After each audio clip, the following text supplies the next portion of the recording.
Penemuan artefak Islami yang tidak ditemukan di benteng atau di Cina.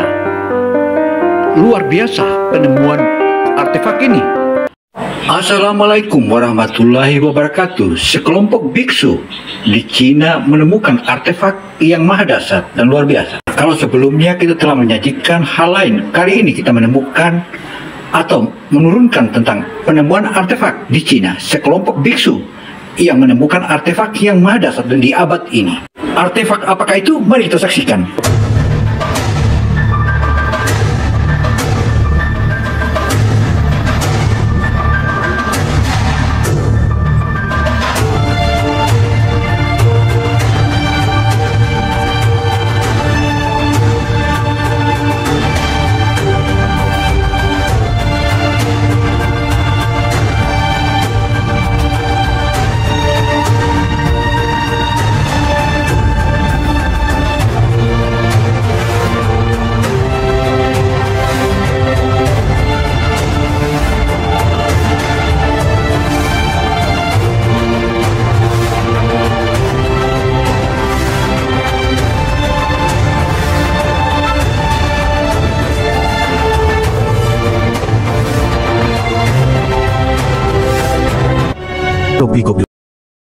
Saudara, penemuan artefak ini diawali dari sekumpulan atau sekelompok biksu yang tiba-tiba tidak puas dengan ajaran agama yang sudah dianut oleh mereka ratusan tahun. Karena itu, mereka melakukan pencarian dan akhirnya pada suatu ketika atau suatu masa mereka menemukan titik terang. Apakah itu? Mari kita saksikan. Namun pagi itu, bumi bergemuruh lirih, membuat batu-batu kecil bergetar dan burung-burung beterbangan panik dari sarangnya. Bante Liang, pemimpin Diara yang berusia lanjut, segera merasakan sesuatu yang tidak biasa. Sebuah getaran halus, tapi terasa dalam jiwanya, seolah-olah ada sesuatu di bawah tanah yang ingin berbicara kepada dunia. Dipandu rasa penasaran yang sulit dijelaskan, Bante Liang bersama 3 biksu muda, Rong, Jian, dan Feng, menelusuri bagian belakang bukit, tempat reruntuhan tua tersembunyi di balik semak-semak liar. Di sanalah mereka menemukan celah baru pada dinding batu besar, celah yang tidak pernah. Assalamualaikum warahmatullahi wabarakatuh. Saudara, kali ini Opini Kino mengabarkan atau memberitakan tentang penemuan artefak yang paling dahsyat dan paling bersejarah di negeri Tiongkok atau China. Penemuan ini hingga Presiden Xi Jinping pun memerintahkan agar penemuan para biksu itu untuk diawasi ketat dan dilindungi, dan biarkan umat Islam untuk melakukan ziarah ke tempat itu, karena umat Islam bukanlah ancaman atau bukanlah musuh. Sudah saatnya Cina berubah. Makanya itu saatnya Cina berubah untuk menuju ke arah Islami. Wow kan? Wow, mari kita saksikan. Mereka lihat sebelumnya. Dengan susah payah menyingkirkan akar-akar kuat yang menutupi, mereka akhirnya menemukan sebuah pintu batu yang tertutup rapat, diukir dengan pola asing yang telah terhapus oleh waktu. Bante Liang menempelkan telapak tangannya ke permukaan batu itu, dan seketika rasa dingin menjalar hingga ke tulang. Ini bukan sembarang pintu, bisik Bante Liang dengan suara nyaris tak terdengar. Dalam diam, mereka saling berpandangan, seolah bertanya apakah sebaiknya mereka melanjutkan atau berhenti. Tapi rasa haus akan kebenaran mengalahkan ketakutan mereka. Dengan mengerahkan seluruh tenaga, mereka mendorong pintu itu, menggesekkan batu lawan batu, menimbulkan suara seretan berat yang menggema menembus kabut. Pintu itu akhirnya terbuka, memperlihatkan lorong batu yang menjulur ke dalam kegelapan. Bau tanah tua dan debu memenuhi udara, membekap napas mereka sesaat. Dengan hanya bermodalkan obor sederhana, mereka melangkah masuk. Setiap langkah terasa berat, seakan-akan mereka sedang menginjak masa lalu yang telah lama terlupakan. Di sepanjang dinding lorong, ukiran-ukiran halus bermunculan di bawah cahaya obor, bukan dalam aksara Mandarin, Sanskrit, atau Tibet, melainkan dalam bentuk lengkung-lengkung kaligrafi yang asing namun memesona. Bante Liang merasakan jantungnya berdegup kencang. Ia mendekat ke salah satu ukiran, menyentuhnya dengan jemari gemetar. Meskipun tidak memahami seluruh arti tulisan itu, penglihatannya menangkap sesuatu yang lebih dalam. Saudara, biksu yang begitu penasaran dan terus melakukan pelacakan hingga pada suatu saat ia ketakutan, tetapi karena untuk mencari kebenaran ia terus melakukan penelusuran. Bagaimana kisahnya? Ayo kita ikuti terus. Sebuah pola kebenaran yang tidak bisa disangkal. Dalam salah satu sudut, mereka menemukan sebuah rak batu tua, penuh dengan kitab-kitab berlapis debu namun tetap kokoh. Seakan-akan seseorang telah berusaha menyembunyikan tempat ini dari dunia luar, menjaga sesuatu yang sangat berharga. Dalam keheningan lorong itu, Bante Liang membisikkan doa. Bukan doa kepada dewa-dewa yang biasa ia sebut dalam mantra, tetapi sebuah permintaan yang jujur dan polos. Tunjukkan kepada kami kebenaran, apapun itu. Dan tanpa mereka sadari, perjalanan mereka mencari cahaya yang sejati telah dimulai. Lorong gelap itu seolah menelan suara langkah mereka. Hanya dengusan napas dan detak jantung sendiri yang terdengar bergema di antara dinding batu berukir. Cahaya obor di tangan Bante Liang menari-nari, memantulkan bayangan panjang di dinding yang penuh ukiran asing itu.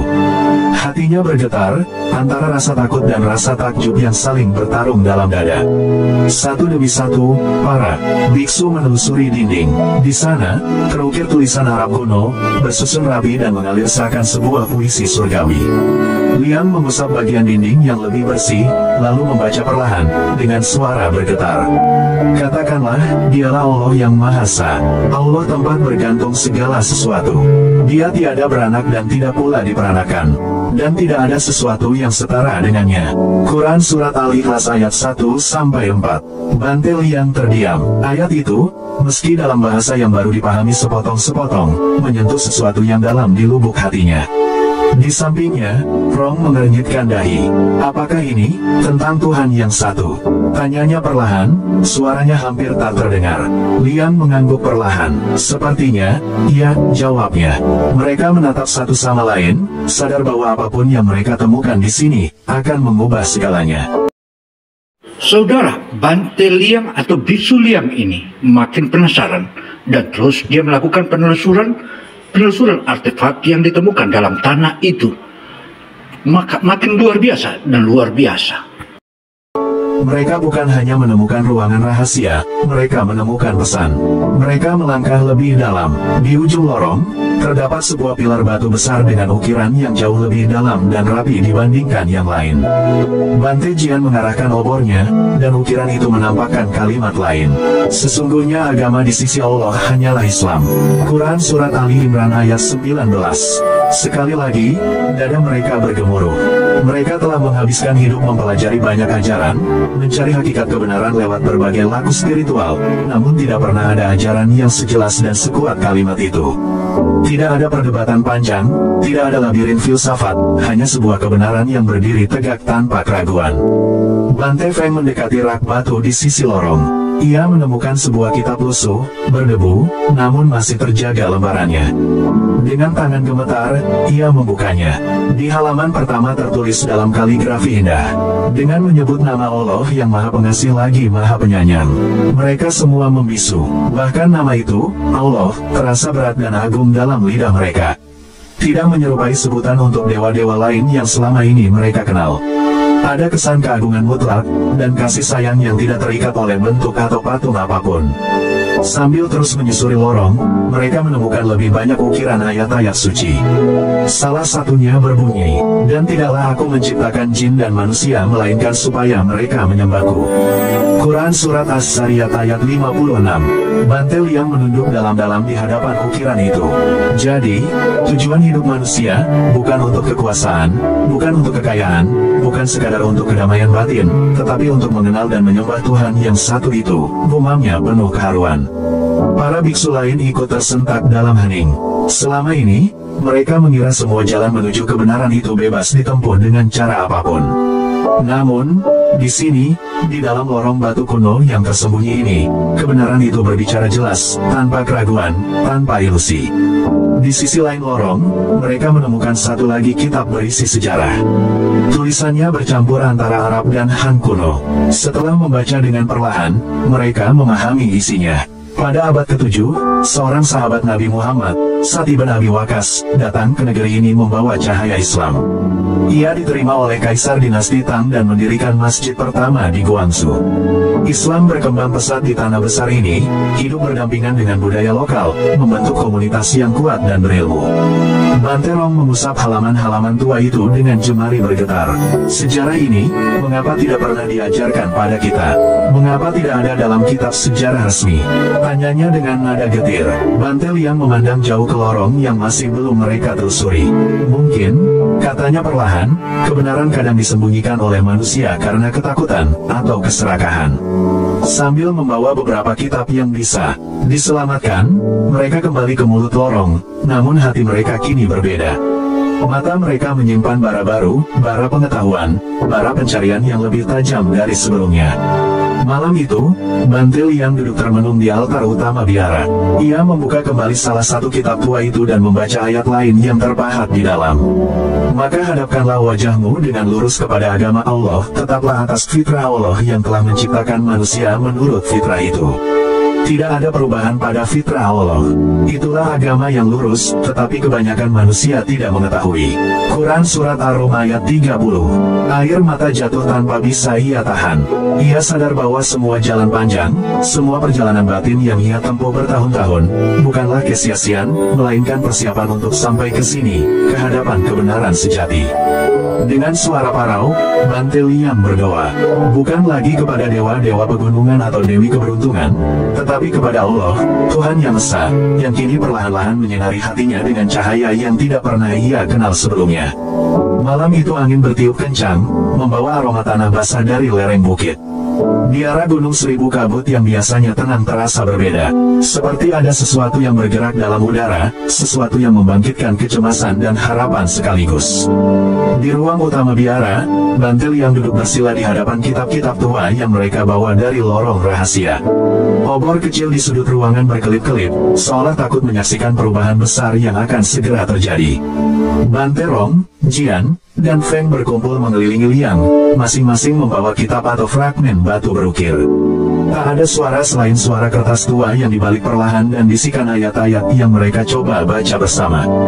Bantil yang membuka sebuah kitab yang sampulnya terbuat dari kulit kayu.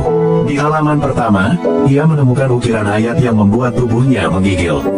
Dan kami tidak mengutus kamu, Muhammad, melainkan untuk menjadi rahmat bagi seluruh alam. Quran Surat Al-Anbiya ayat 107. Ia mengulangi bacaan itu beberapa kali, dan setiap kata terasa membasuh jiwanya. Bagaimana bisa seseorang yang lahir di gurun yang jauh, membawa rahmat bukan hanya untuk manusia, tapi untuk seluruh alam? Tidak seperti cerita para dewa yang bersaing dan berperang, pesan ini terasa penuh cinta yang murni. Di sebelahnya, Bante Jian menemukan ukiran di lembaran batu kecil. Dan barang siapa mencari agama selain Islam, maka sekali-kali tidaklah akan diterima daripadanya, dan di akhirat dia termasuk orang-orang yang rugi. Quran Surat Ali Imran ayat 85. Suasana menjadi berat. Jian menundukkan kepalanya dalam-dalam. Kata-kata itu tidak membiarkan ada jalan tengah. Tidak ada kompromi, tidak ada banyak pilihan yang sama-sama benar. Jalan menuju Tuhan hanyalah satu. Bante Feng, yang biasanya paling ceria, kini duduk diam. Ia membuka salah satu kitab yang penuh gambar. Di dalamnya tergambar para ilmuwan muslim, dengan alat-alat astronomi, peta dunia, dan skema obat-obatan. Mata Feng membelalak. Mereka ini, lebih maju daripada yang pernah kita pelajari, bisiknya. Bante Liang mengangguk. Mereka bukan hanya ahli ibadah, katanya perlahan, tetapi juga pembangun peradaban. Mereka mencari ilmu karena Tuhan mereka memerintahkan demikian. Ia menunjuk sebuah kutipan lain yang terukir di sisi halaman. Bacalah dengan menyebut nama Tuhanmu yang menciptakan. Dia telah menciptakan manusia dari segumpal darah. Quran Surat Al-Alaq ayat 1-2. Perintah pertama yang diberikan Tuhan mereka, ujar Liang dengan suara bergetar, adalah untuk membaca. Untuk belajar. Malam semakin larut, namun tak ada seorang pun dari mereka yang mengantuk. Mereka terhipnotis oleh kekuatan kata-kata yang mereka temukan. Setiap ayat yang dibaca, seolah menyalakan lilin di hati mereka, menerangi kegelapan yang selama ini tak mereka sadari. Bante Rong bangkit, berjalan ke arah jendela, menatap bintang-bintang di langit. Kalau benar ini jalan kebenaran, katanya pelan, apa yang harus kita lakukan? Bukankah seluruh hidup kita telah kita dedikasikan untuk ajaran lain? Bante Liang memandanginya dengan tatapan dalam. Jika kebenaran datang, katanya dengan suara mantap, tidak ada alasan untuk menolaknya, meski seluruh dunia membencimu. Di luar, angin membawa suara-suara aneh. Seperti ada bisikan dari zaman kuno yang ingin berbicara. Mereka tahu, keputusan yang akan mereka ambil malam ini tidak bisa dibalikan. Ini bukan hanya soal pergantian kepercayaan. Ini adalah kelahiran kembali. Dalam hening itu, Bante Jian membuka sebuah kitab lagi. Di dalamnya tertera sebuah ayat panjang. Hai manusia, sesungguhnya kami menciptakan kamu dari seorang laki-laki dan seorang perempuan, lalu kami jadikan kamu berbangsa-bangsa dan bersuku-suku supaya kamu saling mengenal. Sesungguhnya orang yang paling mulia di antara kamu di sisi Allah ialah orang yang paling bertakwa. Quran Surat Al-Hujurat ayat 13. Mereka saling memandang. Ajaran tentang persatuan, tentang tidak adanya keunggulan ras atau bangsa, mengguncang dasar pemahaman lama mereka. Tidak ada lagi kasta, tidak ada lagi dinding pemisah yang dibuat manusia. Hanya ketakwaan yang membedakan. Bante Liang menutup kitab dengan pelan. Aku tak ingin lagi hanya menjadi biksu yang merenungi kebenaran dari kejauhan, katanya lirih. Aku ingin menjadi hamba Allah, jika dia memang satu-satunya Tuhan. Bante Feng mengangguk, air mata mengalir di pipinya. Aku pun, katanya dengan suara serak. Namun mereka sadar, mengucapkan keinginan saja tidak cukup. Mereka perlu mencari lebih dalam, belajar tentang Islam dengan serius, dan memahami apa makna syahadat, kesaksian yang membawa seseorang masuk ke dalam keimanan yang baru. Malam itu, mereka bersujud dalam keheningan. Bukan lagi kepada patung, bukan kepada dewa-dewa yang tak bisa mendengar, tapi kepada Allah yang mereka percayai kini maha mendengar, maha melihat, dan maha mengetahui isi hati. Di sela-sela sujud, Bante Liang berdoa, Ya Allah, jika Engkau benar, bimbinglah kami. Kami tidak tahu jalan ini, tapi kami ingin mencintaimu. Di luar, fajar mulai merekah di balik bukit. Cahaya oranye pertama menembus kabut, menyentuh menara kecil biara. Seakan-akan langit pun memberkati permulaan baru mereka. Mereka bangkit dari lantai batu, wajah mereka dipenuhi cahaya yang berbeda. Mereka tahu perjalanan ini tidak akan mudah. Akan ada tantangan, akan ada pengkhianatan, bahkan mungkin pengusiran. Tapi mereka juga tahu satu hal, kebenaran tidak mungkin dikalahkan. Dan mereka telah memilih untuk berjalan di atasnya, apapun konsekuensinya. Matahari pagi yang merah membakar embun di lereng-lereng bukit. Biara Gunung Seribu Kabut tampak tenang dari luar, namun di dalamnya, badai besar sedang berkecamuk. Bante Liang, Bante Rong, Bante Jian, dan Bante Feng kini memandang dunia dengan mata yang berbeda. Mereka berkumpul kembali di aula utama, di antara pilar-pilar kayu tua yang retak dimakan usia. Di hadapan mereka, kitab-kitab rahasia yang baru ditemukan, terbuka lebar seperti saksi bisu dari sebuah janji yang baru lahir di hati mereka. Bante Liang membuka salah satu kitab yang berisi terjemahan ayat-ayat Al-Quran ke dalam bahasa Han kuno. Dengan suara bergetar, ia membaca, tidak ada paksaan untuk memasuki agama Islam, sesungguhnya telah jelas jalan yang benar daripada jalan yang sesat. Quran Surat Al-Baqarah ayat 256. Mereka semua membisu. Ayat itu menamparkan rasa takut yang masih bersembunyi di dada mereka. Tidak ada paksaan, tidak ada tekanan, hanya sebuah ajakan halus dari Tuhan kepada hati manusia untuk memilih dengan penuh kesadaran. Namun di sudut lain biara, bisik-bisik mulai terdengar. Beberapa biksu lain menyadari ada sesuatu yang berubah. Mereka melihat keanehan dalam tatapan Bante Liang dan kawan-kawan, tatapan penuh tekad yang tak bisa disembunyikan. Seorang biksu tua, Bante Wu, mendekati mereka. Apa yang kalian lakukan di ruang ini? Tanyanya dengan suara mencurigakan. Matanya menatap curiga pada kitab-kitab tua itu. Bante Liang menundukkan kepala, memilih untuk tidak langsung menjawab. Ia tahu, belum waktunya mengungkapkan segalanya. Tidak semua orang siap menerima cahaya secepat mereka menerimanya. Hari-hari berikutnya diisi dengan pertemuan rahasia. Setiap malam, mereka mempelajari ayat-ayat Al-Quran dengan bantuan terjemahan yang mereka temukan. Hati mereka terserap dalam keindahan firman-firman itu. Sesungguhnya orang-orang yang beriman dan mengerjakan amal saleh, bagi mereka surga-surga yang mengalir di bawahnya sungai-sungai, itulah keberuntungan yang besar. Quran Surat Al-Buruj ayat 11. Bante Feng memejamkan mata saat mendengar Liang membacakan ayat itu. Ia membayangkan surga yang dijanjikan bukan sebagai tempat imajinasi kosong, tetapi sebagai realitas yang diraih melalui iman dan amal. Namun badai segera datang. Suatu sore, saat mereka sedang membaca kitab rahasia di ruang bawah, Bante Wu bersama beberapa biksu lain menerobos masuk. "Apa yang kalian sembunyikan?" teriaknya dengan suara marah. Kitab-kitab itu dirampas. Dinding yang penuh ukiran mulai diperiksa. Wajah-wajah penuh kemarahan menuduh mereka telah mengkhianati tradisi ribuan tahun. "Kalian telah mencemari ajaran suci kami," tuduh Bante Wu sambil mengacungkan jari ke wajah Bante Liang. Bante Liang berdiri tegak. Ia tahu, ini saatnya bicara. Dengan suara yang tegas ia berkata, "Kami tidak mencemari apapun. Kami menemukan kebenaran yang lebih dalam, tentang Tuhan Yang Maha Esa." Suasana menjadi panas. Biksu-biksu lain berseru, memaki, mengancam. Namun Liang dan kawan-kawan tetap diam, menahan amarah dan ketakutan dengan kekuatan doa yang baru saja mereka pelajari. Bante Rong maju satu langkah. Dengan tenang ia berkata, "Apakah kita tidak diajarkan untuk mencari kebenaran tanpa takut?" Bante Wu mendengus. "Kebenaran, itu hanya alasan kalian untuk mengkhianati leluhur kita." Malam itu, setelah keributan itu, mereka dipanggil ke hadapan kepala biara. Seorang biksu tua berjanggut panjang, yang selama ini dikenal bijaksana, menatap mereka lama. "Apa yang kalian yakini sekarang?"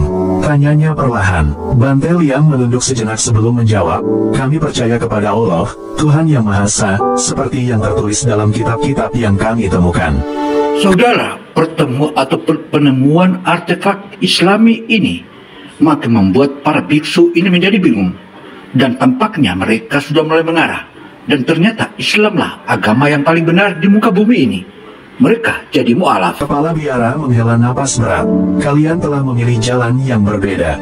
Aku tidak bisa memaksa kalian tetap di sini. Jika jalan itu yang kalian pilih, pergilah." Perpisahan itu berlangsung tanpa pelukan, tanpa tangisan. Hanya diam, hanya langkah berat meninggalkan biara yang telah menjadi rumah mereka bertahun-tahun. Malam itu, di bawah langit yang penuh bintang, mereka berempat berjalan menuruni lereng. Tidak ada rumah, tidak ada perlindungan. Hanya hati yang dipenuhi keyakinan baru. Bante Jian mengangkat wajahnya ke langit. "Apakah ini harga dari kebenaran?" tanyanya dengan suara serak. Bante Liang menepuk bahunya. "Allah bersama orang-orang yang sabar," katanya, mengutip dari Quran Surat Al-Baqarah ayat 153. Mereka menemukan tempat berlindung di sebuah gua kecil, tidak jauh dari bukit. Di sana, dengan kitab-kitab tua yang tersisa, mereka berdoa bersama. Untuk pertama kalinya, mereka mengucapkan syahadat dengan sadar. "Aku bersaksi bahwa tidak ada Tuhan selain Allah, dan aku bersaksi bahwa Muhammad adalah utusan Allah." Air mata membanjiri wajah mereka. Ini bukan lagi sekadar perubahan keyakinan. Ini adalah kelahiran kembali. Mereka kini bukan hanya biksu yang tercerahkan, mereka adalah Muslim. Dalam keheningan gua itu, Bante Liang membuka salah satu kitab dan membaca. "Dan barang siapa yang berhijrah di jalan Allah, niscaya mereka akan mendapati di muka bumi ini tempat hijrah yang luas dan rezeki yang banyak." Quran Surat An-Nisa ayat 100. Mereka tahu, perjalanan baru telah dimulai. Dunia di luar sana mungkin tidak ramah, mungkin penuh tantangan. Tapi mereka tidak lagi berjalan sendiri. Allah bersama mereka. Malam itu, di bawah jutaan bintang yang seolah ikut menyaksikan, mereka berjanji. Apapun yang terjadi, mereka akan menjaga cahaya iman ini sampai akhir hayat mereka. Hari-hari setelah keislaman mereka dipenuhi perjuangan. Bante Liang, Bante Rong, Bante Jian, dan Bante Feng, yang kini lebih suka memanggil diri mereka dengan nama-nama baru yang islami, menjalani kehidupan sederhana di pinggiran desa kecil, jauh dari biara yang telah mengusir mereka. Mereka tinggal di sebuah rumah bambu tua yang ditinggalkan. Tidak ada listrik, tidak ada kenyamanan, namun ada ketenangan. Setiap malam, mereka berkumpul, membaca Al-Quran dengan terjemahan seadanya, menghafal ayat demi ayat, membiarkan kalimat-kalimat suci itu membentuk jiwa mereka.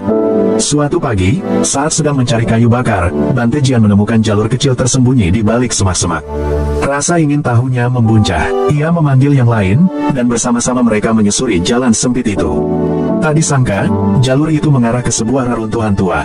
Ada puing-puing batu besar yang membentuk pola aneh, dan di salah satu dinding runtuh, mereka menemukan sesuatu yang membuat mereka tertegun, ukiran kaligrafi Arab yang besar. Sesungguhnya agama yang diridai di sisi Allah hanyalah Islam. Quran Surat Ali Imran ayat 19.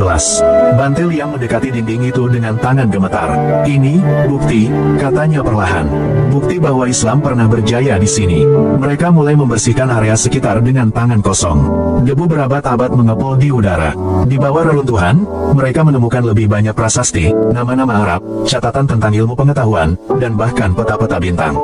Setiap artefak yang mereka temukan, setiap ukiran yang mereka baca, memperkuat keyakinan mereka bahwa Islam pernah berdiri megah di tanah itu. Tapi mengapa semua jejak itu hampir hilang? Di salah satu batu besar, mereka membaca sebuah catatan sejarah. Pada masa dinasti Tang, para pedagang muslim datang membawa damai, ilmu, dan keadilan. Mereka membangun masjid-masjid, sekolah, dan rumah sakit. Namun zaman berganti, kekuasaan berganti, dan banyak dari mereka dipaksa meninggalkan iman mereka, atau diusir ke tanah asing. Bante Feng menunduk, matanya berkaca-kaca. Sejarah ini disembunyikan, katanya. Bahkan kita yang hidup di tanah ini tidak tahu. Bante Rong menghela napas berat. Mereka ingin kita lupa, tapi Allah menjaga kebenarannya. Mereka terus menggali. Dalam ruang bawah tanah kecil di balik reruntuhan, mereka menemukan sebuah rak berisi kitab-kitab tua. Beberapa sudah rusak, tapi beberapa masih bisa dibaca. Salah satunya berjudul dalam bahasa Arab, Risalah Tauhid, Risalah tentang Keesaan Allah. Mereka membaca perlahan, mengartikan dengan bantuan kamus tua yang mereka temukan. Isi kitab itu sederhana tapi dalam, hanya Allah yang layak disembah, tidak ada sekutu baginya. Ajaran tentang keesaan Tuhan yang begitu bersih, begitu murni. Bante Liang tersenyum dalam keharuan. Inilah yang selama ini kita cari, katanya. Kebenaran yang suci, tanpa campuran. Malam itu mereka saling berjanji untuk menjaga penemuan itu. Mereka tahu bahwa, mengungkapkannya ke dunia bisa membawa bahaya. Namun menyembunyikannya lebih mengerikan, itu berarti membiarkan kebohongan menang. Bante Jian mengusulkan ide yang berani, membangun kembali satu ruang dari reruntuhan itu, sebagai tempat salat, belajar, dan mengajarkan orang lain tentang Islam yang sebenarnya. Mereka mulai bekerja dengan tangan dan alat seadanya. Setiap batu yang mereka susun kembali seolah menjadi saksi dari janji iman mereka kepada Allah. Saudara, penemuan Bante yang kini jadi mu'alaf itu menjadi tanda tanya besar, dan akhirnya ia berupaya dan membongkar rahasia ini. Meski tubuh mereka lelah, hati mereka penuh semangat. Saat mereka salat pertama kali di ruang sederhana itu, Bante Liang mengimami. Suara takbirnya menggema ke seluruh lembah, membawa getaran yang belum pernah dirasakan di tempat itu selama berabad-abad. Sesungguhnya pertolongan Allah itu amat dekat. Quran Surat Al-Baqarah ayat 214. Ayat itu mereka tanamkan dalam hati. Mereka tahu jalan ini berat, penuh cobaan, tapi pertolongan Allah pasti ada. Kabar tentang para biksu murtad yang membangun tempat baru mulai tersebar di desa-desa sekitar. Banyak yang mencemooh, ada yang mengancam, namun ada pula segelintir yang diam-diam datang untuk mendengar. Orang-orang sederhana, para petani, anak-anak muda yang gelisah mencari makna hidup, mulai berdatangan. Mereka mendengarkan ayat-ayat Al-Quran yang dibacakan Bante Liang, mendengarkan kisah para nabi, memahami ajaran Tauhid. Dalam bulan-bulan berikutnya, komunitas kecil itu bertumbuh perlahan. Tidak besar, tidak megah, tapi setiap jiwa yang masuk membawa harapan baru, bahwa Islam yang pernah hilang, kini mulai bersemi kembali di tanah yang telah lama melupakannya. Dan mereka semua tahu, ini baru permulaan. Cerita ibadat untuk menginspirasi dan mengangkat nilai-nilai keimanan, pencarian kebenaran, dan semangat belajar. Walaupun tokoh dan kejadian dalam kisah ini tidak berdasarkan peristiwa nyata, semangat yang dibawa oleh cerita ini mencerminkan nilai universal dalam banyak perjalanan spiritual manusia. Kita bisa mengambil pelajaran bahwa kebenaran seringkali ditemukan oleh mereka yang berani bertanya, mencari, dan terbuka terhadap petunjuk. Dalam kisah ini, para tokoh meninggalkan kenyamanan lama demi menempuh jalan baru yang mereka yakini sebagai kebenaran. Ini mengajarkan kita untuk tidak takut berubah demi keyakinan yang lebih kuat. Selain itu, cerita ini juga menggambarkan pentingnya menghormati warisan sejarah, termasuk jejak-jejak peradaban yang membawa nilai-nilai kebaikan, ilmu, dan kedamaian. Sejarah bukan untuk disembunyikan, tetapi untuk dipelajari agar kita memahami perjalanan umat manusia. Melalui kisah ini, kita diingatkan bahwa hidayah adalah hak Allah, dan bisa datang kepada siapa saja, kapan saja, di mana saja. Bahkan di tempat yang tampaknya jauh dari cahaya, Allah tetap bisa menghidupkan kembali iman di hati manusia. Semoga kisah ini menjadi pengingat bagi kita semua untuk selalu menjaga hati tetap terbuka terhadap kebenaran, memperkuat keyakinan kepada Allah, dan menghormati perjalanan iman orang lain dengan kasih sayang. Terima kasih telah menonton. Semoga video ini membawa manfaat dan inspirasi untuk hidup kita semua. Jangan lupa bagikan kisah ini kepada teman-temanmu yang juga sedang mencari cahaya kebenaran.